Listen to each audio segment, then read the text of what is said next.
Good morning. I see some attendees are joining us. We'll go ahead and get started in about 1 minute right at 8:30.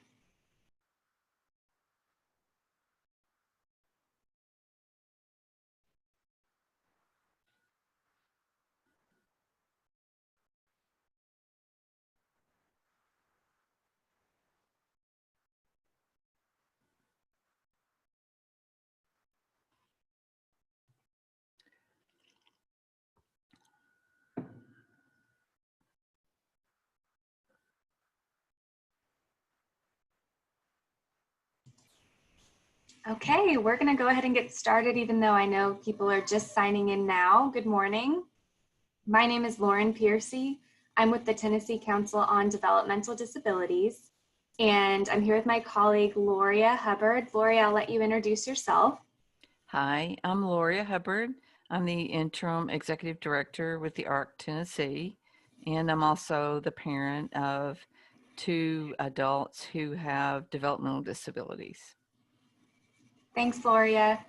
I'm the Public Policy Director at the Council on Developmental Disabilities, and together with other disability organizations over the last, I'd say about 5 years, our organizations have looked really deeply at decision-making and how to preserve and enhance rights, but also abilities of people with disabilities to make decisions, which have typically and historically been withheld or reassigned to somebody else in the name of supporting people really well. So that's what we're here to talk about in the context of CTE. And so we're going to go ahead and jump right in, but please use the chat function and chat during your questions during our presentation, and we will try to get to them so that we address what you're thinking as you're thinking it. All right, I'm going to go ahead and go to the next slide here. So today we are going to talk about decision-making as a real foundation of adulthood and employment. And so when we think about students in CTE settings, we think that decision-making is a really important part of preparing students for a career in technical education, and also being part of that education in a meaningful way and understanding information as they go.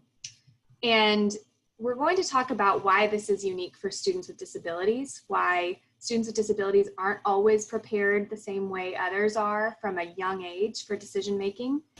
And then we're going to wrap up with, I think, the most important information, which are tools to use as educators, but also that you can refer your students and their families to use as they think about decision making, particularly after a student turns 18 and becomes their own decision maker, or in some cases has a decision maker assigned with them called a conservator. There are some really important information to know about and resources that are actually new in our state. And like I said, we'd like to try to do Q&A as we go so that we don't keep going on a tangent that someone needs some clarification on, but we'll also try to reserve some Q&A time at the end.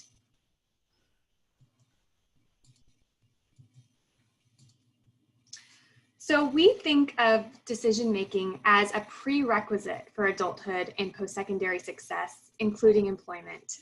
But we state that very explicitly because that's taken for granted by people who would never have decision-making authority taken away, like most of us.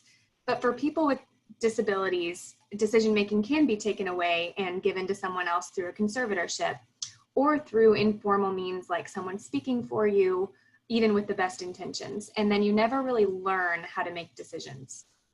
So that's our second bullet here. It's a learned skill that most of us take for granted and that educators, we think, have a really important role in helping develop. So what is unique about decision-making with young adults who have disabilities?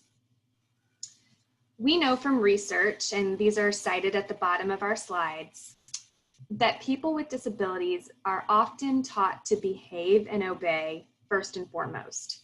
This is often because of well-intended concerns about safety and security. They're rarely taught, though, hand in hand with how to obey and behave, how to use their voice and how to make choices for themselves. Many times choices are made for people with disabilities.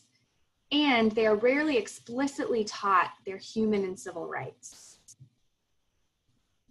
So without intentional change, we actually all participate in a cycle of learned helplessness for people with disabilities if we're not really intentional about teaching people their human rights, teaching people that their voice matters and how to use it. And the good news is that when we do those things, we can be part of changing that historical cycle.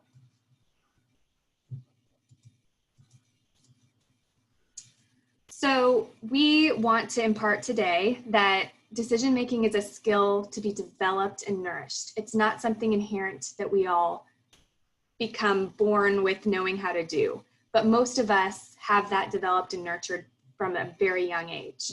So sometimes it's easy to think of decision-making as an inherent skill, but it's not. Educators can play a really important role in helping change how we approach this with students with disabilities. And we think that it can be an intentional part of CTE, which is why we wanted to talk to you all today. And we're so glad that you chose this session. So why is decision-making the foundation? Research collected here in Tennessee confirms that people with intellectual disabilities, which we think can apply to all others, but this is what the research was conducted on, are more likely to be employed, more likely to live independently, and more likely to report a good quality of life if they are making their own decisions. National research confirms the same, plus it is found over decades. You can see the citations down here started in 2005, that if you're making choices about your own life, you have better physical health, you have better psychological health, and you actually have better welfare and safety. And we bold that part because oftentimes it's in the name of welfare and safety that we take decision-making away from someone. Research confirms the opposite. So how do we make this the foundation? So this support for a person has to include decision-making, and this recognition of the importance of decision-making for people with disabilities specifically has born this, I want to say, concept. It's also an approach to support called supported decision-making. It's now considered a best practice nationally. And this refers to approaches that protect the person's right to remain their own decision maker, even as they get support. So it's not a precursor that I need to make every decision on my own in order to be my final decision maker. And if you think about it, none of us make decisions on our own, but some people certainly need a lot more support than others. So supporters in a supported decision-making setting help someone understand information, issues, and choices involved in making a decision. So we see educators as playing this role. And this may be a lot more complex with your students with disabilities than it is with a quote unquote typical student. Understanding information may be completely different for a student who needs more time, for example, to understand information, who may need to see it in visual depictions in addition to in writing or just said verbally, who may need an assistive technology device to understand. You as a supporter of decision-making also ensure that the person's preferences are solicited and recognized and always honored to the fullest extent possible. So sometimes in an IEP meeting setting, or maybe a conference with a parent, maybe even when you're one-on-one with a student, you may be hearing the parent's preferences for that student. And so at a young age, part of changing this cycle and changing this culture is helping gently make sure that we are always soliciting that person's preferences, even when it's not easy to understand that person's preferences. For example, some students don't communicate and articulate their preferences as well or as truly as others. Some use their behavior more than their words, for example. We're here to stress that it's always important to look that person in the eye, make sure we're doing everything we can to solicit their preferences. When we're actually going to go with a group has decided, you know, it's not realistic, it's not safe, whatever the decision is that they have made might have to adjust with support from a team. It's part of considering that person a human being who deserves to voice their opinion, to start with them and to acknowledge what they want and make sure that they're practicing communicating that. So sometimes a supporter, including an educator, would actually have to communicate the decisions for that person. But that's different than speaking for the person or making a decision for the person without meaningfully involving them. So sometimes that gets tricky when you're considering supported decision-making as actually being a translator or a communicator for the person. There's a lot of different ways you can make sure that you're actually just that conduit of information, not making the decision in a vacuum and then speaking for the person. So in this sense, supported decision-making is like an accommodation. It allows students to exercise their right to choices, to understand what's happening, and to experience the natural consequences, good and bad, of making decisions. And again, that goes back to thinking about decision-making as a learned skill. If you make bad decisions, that's how you learn how to make good decisions. And it's a lot different to understand from a natural consequence than just someone telling you, no, that's not the right thing to do, or that's not a good idea. Gloria, I must have blown right through the slides that that we had meant to share. That's okay. That's okay. You know Craig, so go ahead and okay. take. And then I'm going to turn it over to you. So, so this is just an example of someone talking about how they use supported decision-making.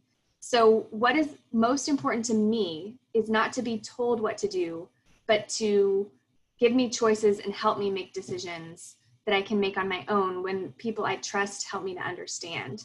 My family has always informed me and kept me in the loop. So that is my life. And that's how Craig describes supported decision-making. And so this is another one. Evan Schaus is in the picture here. This is an article of one of our magazines. This is our webpage, the Council on Developmental Disabilities. So if anyone would wanted to read more about this particular situation, you could Google Breaking Ground. That's the name of our magazine, issue 96. But this is just to show that supported decision-making works for people even when they have the most significant disabilities and you might think they are completely incapable of making their own decision. Evan is a person who has autism and intellectual disabilities and many behavioral health diagnoses. And he is very complex to support. He doesn't use words to speak. However, that their family prioritizes, they know that actually his behavioral health issues are exacerbated by not having choices and not having meaningful engagement in his own life. So they actually have really seen in practice what that research says about you're actually safer and more psychologically healthy and then more physically healthy when you have your own choices and when someone who's taking care of you can relinquish some of that control. And so they use things like binary choices, showing him pictures or words that make it easy for him to pick one visually and be part of his choice making rather than doing a long narrative about the pros and cons of something and giving him an open-ended choice. That just doesn't work. And it took them many, many years of working with professionals and school educators to understand what the best method of communication is for Evan. But the point is that they found something that worked even for someone with very complex disabilities. So Gloria, let me turn it over to you and then you can turn it back whenever you feel. Okay. Okay, so I just want to say before I start with this slide that with my kiddos, with my son Scott, before I even knew anything about supported decision making, before this was even a thing that I knew anything about, I would say to my son Scott, you know, we talked about what do you want for lunch, and so you think about what the options are instead of just saying, well, what do you want? Because if you say, well, what do you want, then that's a bit overwhelming. And so he might have a meltdown. So if you say, like, do you want soup or do you want a peanut butter sandwich? That gives two options. So then he could choose from the two options. If you say, do you want to wear your blue striped shirt or do you want to wear your green shirt today? Then that gives him two options to choose from. So letting him be involved, even at a very young age, would allow him to start making choices, just even simple choices. Then that was a way that he could be involved and learn to make choices very young. And then by the time his sister came along, who's on the autism spectrum, just being able to help her make choices was old hat. So, we didn't even think about any kind of formal, conservatorship or anything like that for my kids because, we were all about, without even knowing about supported decision making. It's just something that was part of our life. But to the slide, supporters help the person develop their trust in their own judgment, which is what I did with my kids. And so now as adults, they do trust their own judgment. My daughter is about to move into her own apartment with some roommates, and she's really gone through the pros and cons of that and really trusts her judgment, even though it's scaring me to death. And so they do learn from their mistakes. So, we all learn from our mistakes more than we learn from being successful. And they find supports, accommodations to meet their unique needs. And, she's talked about her roommates are going to be the supports to help her when she's moving out into her own apartment. So that's one thing that with supported decision making, one man that I'm talking with who's thinking about getting his conservatorship removed has talked about who he could get for to help him with supported decision making, and he's identified a couple that he knows who could help him with that. So that's something that folks need, is someone to help them with that. And Loria, I see a couple hands raised. Do you mind if I answer or let people ask questions before we go to the Sure. next? I don't see that, so you can see that, but I can't. Okay, I'll monitor this. So Okay. Greg West, I'm going to take you off mute. Gregory West. Go ahead, Gregory. And he's muted, so he has to unmute. Okay, let me see.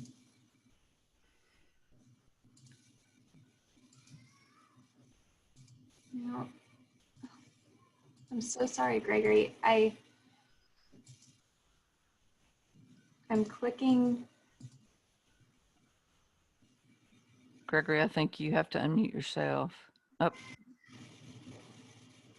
Okay, I've clicked allow to talk.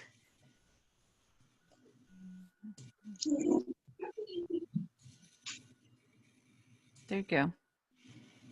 You're unmuted now. I didn't have a question. I think I might have accidentally hit hand raise. Oh, sorry. After all that, okay, thank you for letting us know. I apologize so much. And Joseph, if you are able to unmute yourself, I think I've allowed you to unmute. I see your hand is raised, potentially by accident as well. But you're welcome to ask a question or make a comment.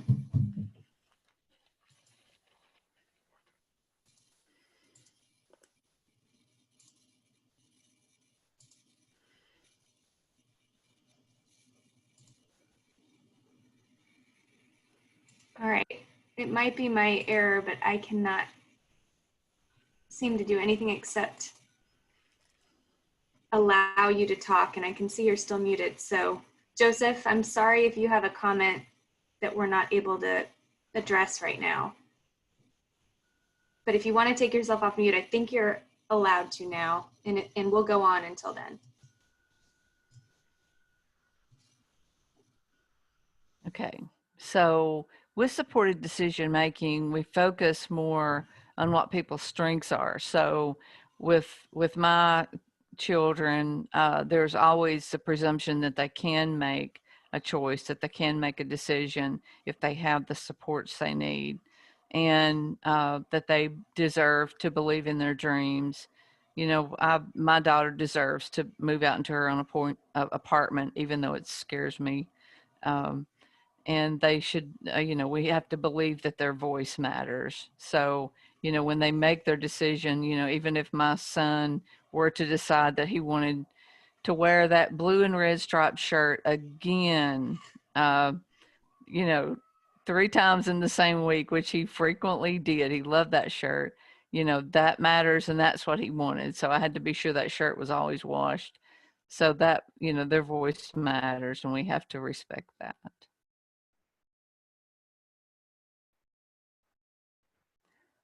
So decision making with regards to employment, the student-led IEP meetings are perfect examples of how we can use supported decision-making.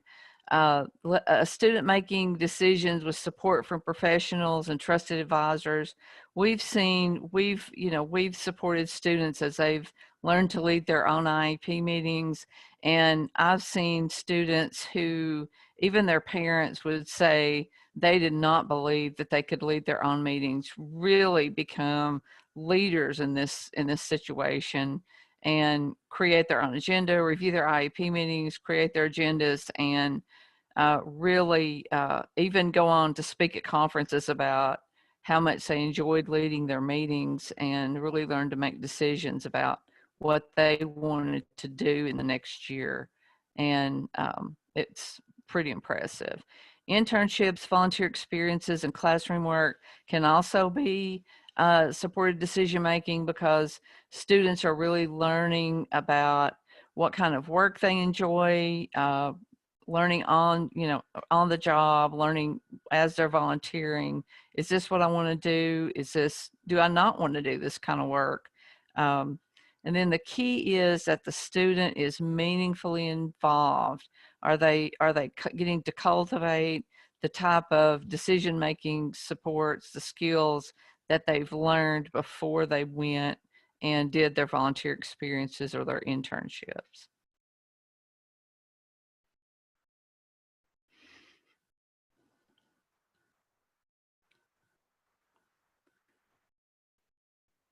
So Lauren, I think you were going to do these slides. Yes, I can do this one, Loria. Yeah. Thanks for your grace as I plowed through so many in the beginning. But these are obviously photos of people with disabilities, and we use this slide in many presentations we do just to depict how diverse, when we say students with disabilities or people with disabilities, it's often, sometimes it can come off like, oh, we're talking about one type of person with one type of support needs. And of course we don't mean that. So we want to acknowledge the vast array of support needs that come through your classrooms. And we use these 4 photos in employment settings in particular, because on the top left, of course, we have world famous scientist Stephen Hawking. And if he hadn't been accommodated, if he had been assumed to, because he couldn't move anything and couldn't speak traditionally, he might have been assumed to not have anything to offer and that we should just keep him safe. And he might have languished in a nursing facility staring out the window. But it was on us, collective us, society us, to figure out how to accommodate him so that he could contribute to the world. And the world changed because of his contributions. And they were complex. The support needs were complex in his situation. So I love using him as an example of, we are really failing the person, but also our greater world if we don't figure out how to accommodate students and maximize the gifts that they have to give and the potential that they have. And so he's a very extreme example, but I think it illustrates well what could happen if we accommodate someone to their fullest potential and make sure that they can communicate, can make decisions, no matter how complex their support needs are. On the right of Stephen Hawking is a photo of a much younger person than Stephen Hawking was in the photo, a young adult. She's on the Vanderbilt campus, and the writing songwriter is across her photo. And there's a wonderful video. I think these PowerPoint slides will be available to you afterward. It's hyperlinked.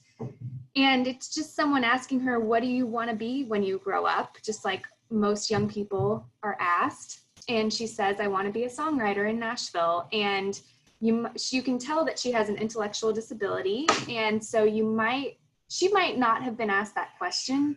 She might, in years past, in traditional mindsets, been assumed, okay, I think your job is going to be a bagger at a grocery store, or one of the 4Fs, food, filth, flowers, those kind of jobs that we, as, again, owning this as a collective society, have really, with lower expectations, thought were the full capabilities of people with certain types of disabilities. So I love that she said songwriter, and it makes, I think it's a good illustration of when a person believes that they can dream about anything they want, they will surprise you. And I hope she becomes a songwriter and that we get to benefit from her music someday. She's very young. On the bottom left is another older person.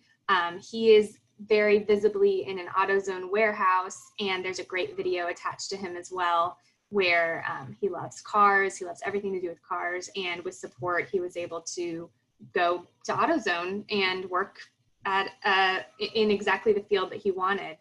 And then the last story I'll just tell is the bottom right photo is another young person holding a microphone. She's in a uniform, and you can kind of see music and a stage behind her, musical equipment.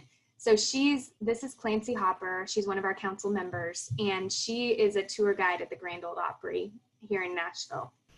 And what I love to tell about her story is that she was a student in Florida in her young years, going through special education. And she has Williams syndrome, and because of her disability, she had difficulty with what you'd think of as traditional skills for the workforce. So she had trouble with math and numbers. She has spatial awareness issues because of her disability. And so reading and some of just these traditional skills that you think we need to check these boxes before you can have a meaningful career just weren't there. But she moved to Tennessee to take part in what's called Project Opportunity. You may have heard of Project Search. These are internship/classroom settings that really mirror CTE. They really look at the person's strengths and say, we're going to teach you about careers and how to apply your skills in a job setting, rather than focusing on academics and then careers separately. So because of that approach to supporting Clancy, her team really focused on, well, we're not going to be hung up on your quote unquote deficits. What are your strengths? Clancy has an amazing memory. She will never forget a detail, and she has the most gregarious, engaging personality. And so she's a perfect tour guide. And I've heard her bosses interviewed, and they say she is their best tour guide because they don't have to tell her a script twice. She never misses the script. She never misses the details about the tour. And the customers love her, and they'll always remember their tour with her because she's so unique and engaging. So I tell that story to say, I really think that this is part of the culture change we're talking about with empowering someone to have decision making. It all goes hand in hand with our expectations for the person and with focusing on what they can do rather than what they can't do. So we go from people with disabilities, that may be our first knee-jerk reaction because we all have internal biases. And really what the pictures are describing are a world-renowned scientist, an aspiring songwriter, a skilled mechanic, and the Opry's best tour guide. So Loria, I'll turn it back over to you, but pass it back to me whenever. Okay. So we go back to some of the research that we found. So with high expectations, young adults are 5 times more likely to have a job shortly after graduations when we have the high expectations. I really believe that my son Scott was going to work. I always said to him, even when he was very young, what do you want to be when you grow up? What job do you want to have? And some of his earliest jobs were the jobs he saw. So we have to think about that. And he would say an afternaut, which, you know, that's literally what he said, an afternaut, or the SOP man, which was the UPS man, or the garbage man, which was, you know, he saw the trash people come to pick up the trash and they were hanging on the back of the garbage truck and he thought that was amazing. So, you know, kiddos see people doing work and that's the work they want to do. So it's important for them to see people doing work that is something that we would want them to see. So maybe uh, that was important to do. Important to think about seeing the UPS man deliver packages and seeing the trash man, seeing the garbage people come down and pick up the trash. Scott did get a job delivering pizza. So interesting comparison there. So students are 15 times more likely to have a summer job if there are high expectations. And if their parents and teachers respectively expect, they can and will work. And I will say that Scott's special education file holder when he was in high school really had that same expectation of Scott that he would be part of the world of work when he got out of school. So she really partnered with me on that. She was amazing. And Loria, I'll just add here that this research is now nationally recognized and cited all over the world, but it was conducted here in Tennessee by Dr. Eric Carter, who's at the Vanderbilt Kennedy Center and a real renowned expert in special education. Some of you may be familiar with Dr. Carter's work, but I just think this is so inspiring and empowering for us as professionals and supporters, but especially for you all as educators. You don't need extra resources to have high expectations. You don't need to change anything about your classroom to connect with a student and really help project onto them that they deserve to dream big and follow their dreams. So I really love citing this research, and I love that it was conducted here in Tennessee because those numbers are so powerful. And you as teachers have a big role that you can play in their outcomes simply by having high expectations. So I really love that. That's one of my favorite slides. All right, Loria, I'll turn it back over to you. Okay, and so we have this quote from StrengthsFinder, which I love StrengthsFinder. People who focus on strengths are 6 times more likely to be successful at work and 3 times more likely to report an excellent quality of life in general. And I think we can say that about the students that we serve in our work. Definitely. You have anything to add on that one? Okay. So some tips for educators: check your biases, and we all have them, about students' potential. You know, the one student that I worked with when we were doing student-directed IEP meetings, his mom said, there's no way Sean can ever lead his own IEP meeting. It's just not going to happen. And the teacher and I convinced her to let him try. So we went through training with mom and with Sean, and she kept saying, he's not getting it, he's not getting it. And he was the first one of his cohort to lead his meeting. And she was just so shocked that Sean could do this. He had an agenda that he created, and he had his own ideas about what was going to be on his IEP. And she was just so impressed. She couldn't believe it. So, you know, we all have biases. We need to zero in on strengths, and this becomes its own self-fulfilling prophecy. And that's what we did with Sean. We really talked about Sean wants certain things to happen in the coming year, and that's what we have to focus on. And it's our job to accommodate and support students so that they can be successful.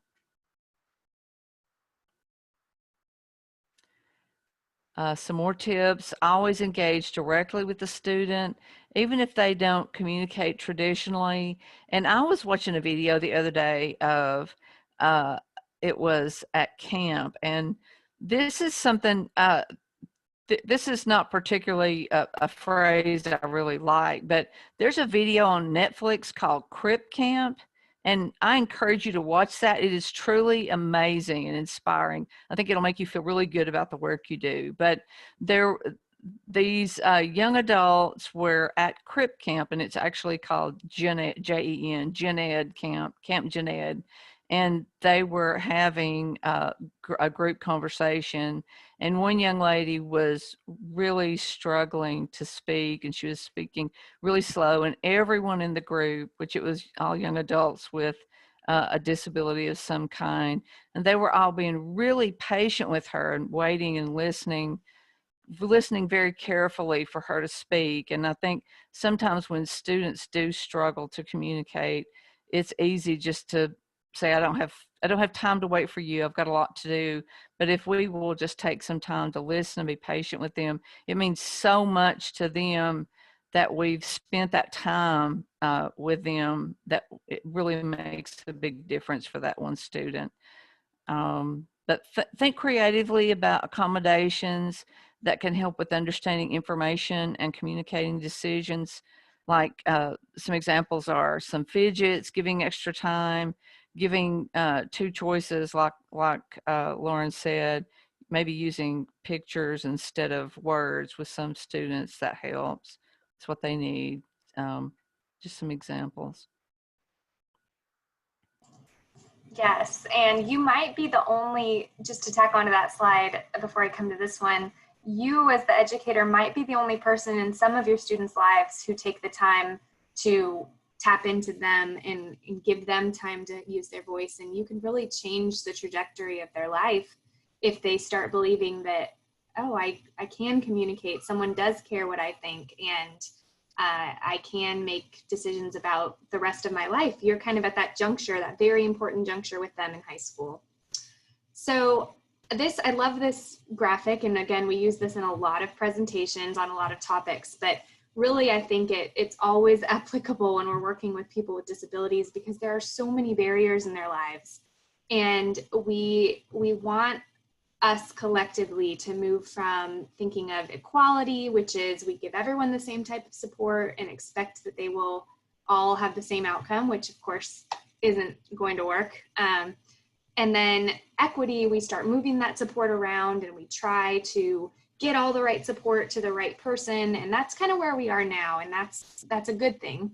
But what we really want to be is justice, where there are no barriers. The barriers are removed. And so one of the things that we love talking to educators about is how much better their classrooms work, period, when there's a lot of accommodations. It helps everyone. And so you can think about English language learners that you might be working with, or just students who don't really digest information well when it's a lecture style. Having all of these different skills that you can use with students, you all know this better than we do, but we see it play out in communicating with students with disabilities. The more you can tap into and tailor how a student learns, it's just the same thing with decision making. It's figuring out what they need and adjusting and accommodating to that so that they can communicate and their decision and practice making their decisions before they're an adult. So now we're just going to wrap up with some tools.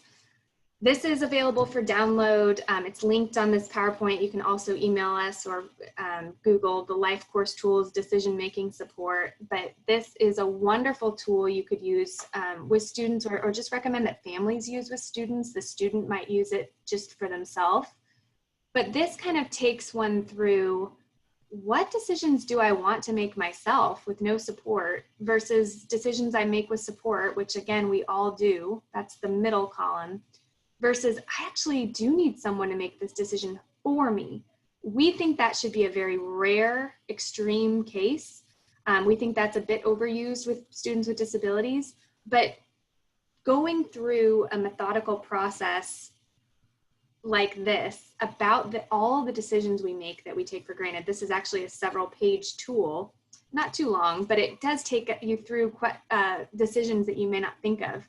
And what we see often is families find that there's only one or two decisions they really are worried about. It's usually finances and medical decisions.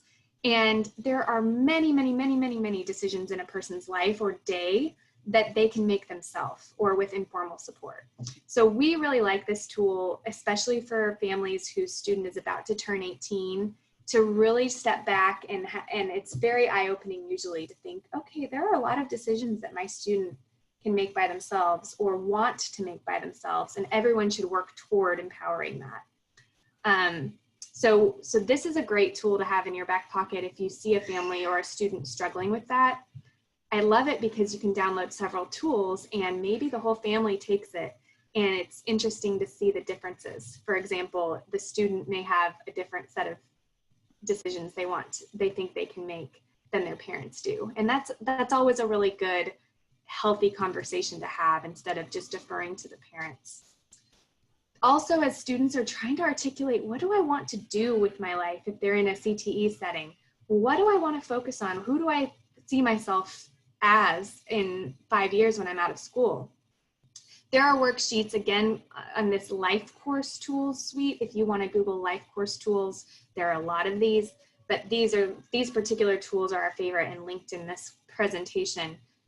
This helps take a step back for people who may not have been asked over and over, like many students have, to think about what they want to do when they grow up. Maybe their family was too overwhelmed with just all the therapy appointments and keeping their child safe and healthy during their life if they have a complex disability.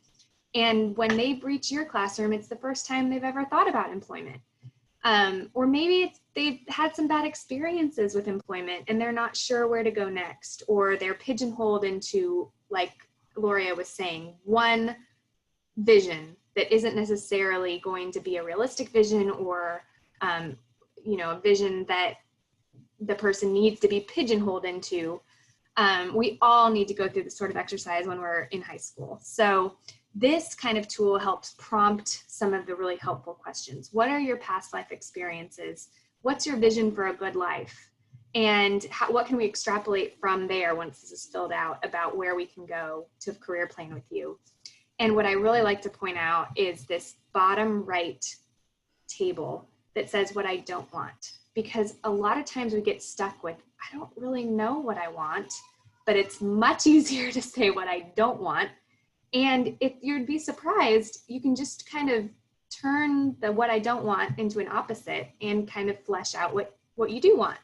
So we find that when we're visioning for all sorts of things, but particularly with employment for people with disabilities, this is a very helpful tool. And you may not have time to do another tool as a teacher, although it may be helpful, but this is something you can recommend to families if they're struggling. So here's a filled out version. I'll just leave this, I won't read it, but I'll just leave it for a second. And this is just a clip from it. These are used all over the country. It's considered a best practice type tool. And so what I will read is what I don't want, because I think this is so true for so many young people with disabilities and all of us. I don't want days with nowhere to go. It's funny, we were looking at this particular one in our office and someone read days spent watching TV and they said, that's my dream. So, it's very, sometimes I think we don't realize what it's like to have a trajectory that many people with disabilities are facing, which are a lack of a lot of meaningful engagement, including employment. And it is scary to think of days on end watching TV. And so it's very eye-opening to go through this kind of exercise and think, yeah, I don't want that for you either. A boring life without friends and family, people making my decisions, people speaking for me unless I ask, and people treating me like I'm invisible or stupid. So this can be very eye-opening for how to engage with students and help their peers. And it can also certainly be informative about where to go with employment. So really exciting, and Lori, I'll let you talk about this too, but we are launching a Center for Decision-Making Support at the ARC Tennessee, which is where Loria works and leads. And the point is to have a place you can direct families if they're nearing that 18 juncture or before or after, and say, I don't know how to support my student or myself with decisions. There are some decisions I'm afraid to let go of. I feel like we need some support. Maybe it's financial, maybe it's medical. So usually you either need access to a lawyer or you have to Google and piece together information from a lot of different sources.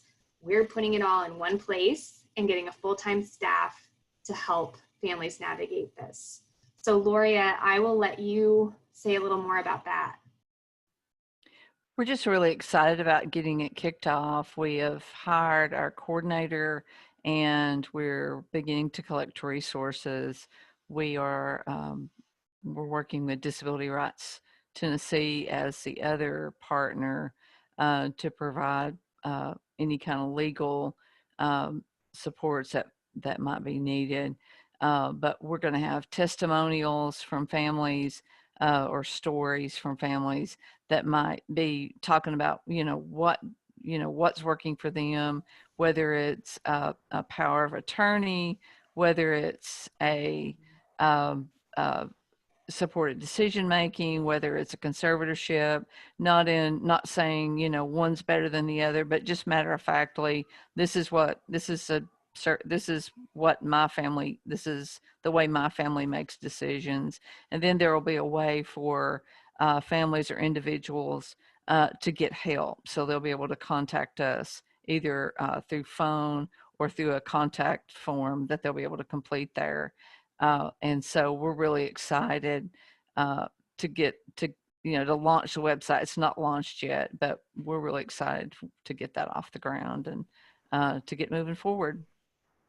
Yes, we are. And it should be launched within the next month. So do take this for the next school year, this URL, and you can send families there when they need some support. And we'll have a resource list of lawyers if they do want to engage with lawyers, but really we'll just have someone able to explain what all the options are so they can make an informed decision and not feel like they have to do one option. One size doesn't fit all, as we all know. Rachel, I don't know if you meant to raise your hand, Rachel Neighbors, but I think I allowed you to talk. If you want to unmute, if you have anything to ask or add.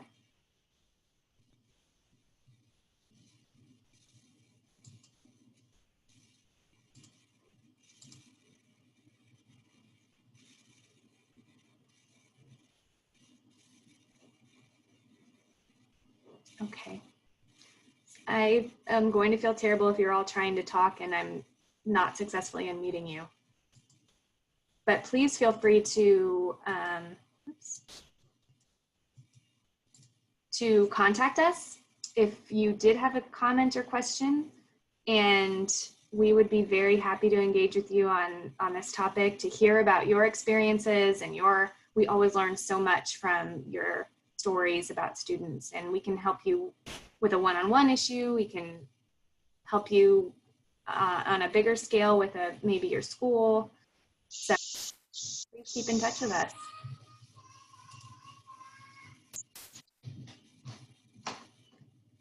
All right, Gloria, I don't think raised. I had a question that I put in the comments area there. Thank you. Real quick? I didn't want to take up your time on this, but I did put it in the comments. Thank you. I can't see the comments, so do you mind saying it? I can just tell you what it is. What are your recommendations as instructors? Sometimes we have concerns with a student with disability from that maybe other people aren't, but how do you recommend that we address that? Sometimes we'll have an IEP meeting and we're discussing it, but what if we have safety concerns from we may see it from a different perspective. And I'll give you an example. This is a few years ago. I had a student with a severe case of autism, and he stemmed. Well, I teach in a kitchen, and I have sometimes we're dealing with temperatures in excess of 350 to 500 degrees in items, and I was concerned for his safety if he began to stem. And we went back and forth, 3 or 4 meetings about this before they finally assigned him somebody to monitor him other than the instructor in the class. But how would you address safety issues that you may have as an instructor? I'll go ahead and mute myself. That's a great question. And Gloria, if you want to say anything. That's safety issues are always important. And that is an important question, and it's kind of tough, and it's going to vary from one student to another, and depends on what their needs are. I know with I just go back to my own kids, and sometimes depending on what the safety issue is and how resistant the student is, remember, depending on what the safety issue is, sometimes for my son especially, he had to learn from experience uh, that when there were rules, the rules had to be followed, and if you didn't follow the rules, then there were consequences. There were natural consequences to not following the rules. Now, he didn't STEM, so that's a different issue. For STEMing in a situation like you're talking about, it sounds like you came up with the best solution, and that was to have someone there to monitor him and keep him safe. I do know that DIDD, Department of Intellectual and Developmental Disabilities, does have, if you do a search for them, and they have a tech house, and they have some videos on their webpage, and they actually have a stove that doesn't get hot to the touch. It cooks, it still cooks, but if you touch the stove itself doesn't get hot. I know it's more money and schools don't have money, but that's just a thought there. But safety issues, frequently just another person to monitor can be helpful, but it's going to just vary from one student to the next. Yeah. And that's exactly the route that we took. Actually, we had a stove set up just for that. And I would just add, I think you did all the right things. I would just add in general that as long as we're making sure that we're not saying all students with autism can't do this, or all students with this type of disability or any disability can't do this, and we're really tailoring it, what has the student demonstrated is their risk? And if they haven't demonstrated risk and we're just nervous, I think we need to push ourselves to treat them like with all the same precautions we treat someone who doesn't have a disability. And the thing that Loria mentioned about natural consequences is so important, because going back to some of those first slides, people with disabilities are often shielded with such good intentions that they have this learned helplessness because they've never had a natural consequence and they've been in a bubble. And so that doesn't mean that if there's a demonstrated risk that you don't address the demonstrated risk, like it sounds in this situation like you did with a support person. We don't want anyone having a terrible accident in your classroom and traumatizing everyone. But I would just say, as a general answer to that question, making sure that it's based in fact, individualized, and not in a well-meaning perpetuation of this cycle where students aren't given the same opportunities as to learn as others. Thank you for that great comment. And I'm sorry, there's nothing on my screen that shows our comments. So if anyone else had comments, please email us and hang in here with us. I'm going to put a link to a evaluation in the chat. Oh, you know what? I don't have a chat. I'll work. They will need the keyword. Get you guys. Yes, Greg. Yes, they will need the keyword to get credit for this session. The keyword. Okay. We don't have a keyword. I don't think they gave us a keyword. They probably did. We got about emails. To get credit for this session, they will need a keyword.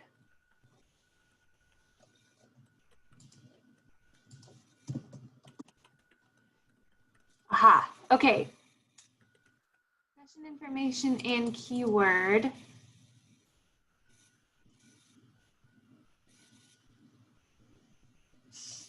So I have an email titled that. Keyword can. So everyone to get credit, Kansas. Thank you for bringing that up, Greg. And I have to jump off. I actually have another training that I'm doing, but Loria, let's see, someone else had their hand up. Michael, if you are able to talk, I've clicked the. I couldn't hear the. Yes. Right, you were freezing, and I couldn't hear the keyword. You were freezing. Kansas. Got it. Our daycare closed unexpectedly because of a COVID case, so I'm down in my garage. All right, well, I'm going to sign off, but Gloria, if I don't end you, I probably will end everyone since I'm the presenter. You might end all of us. All right. Thanks, everyone.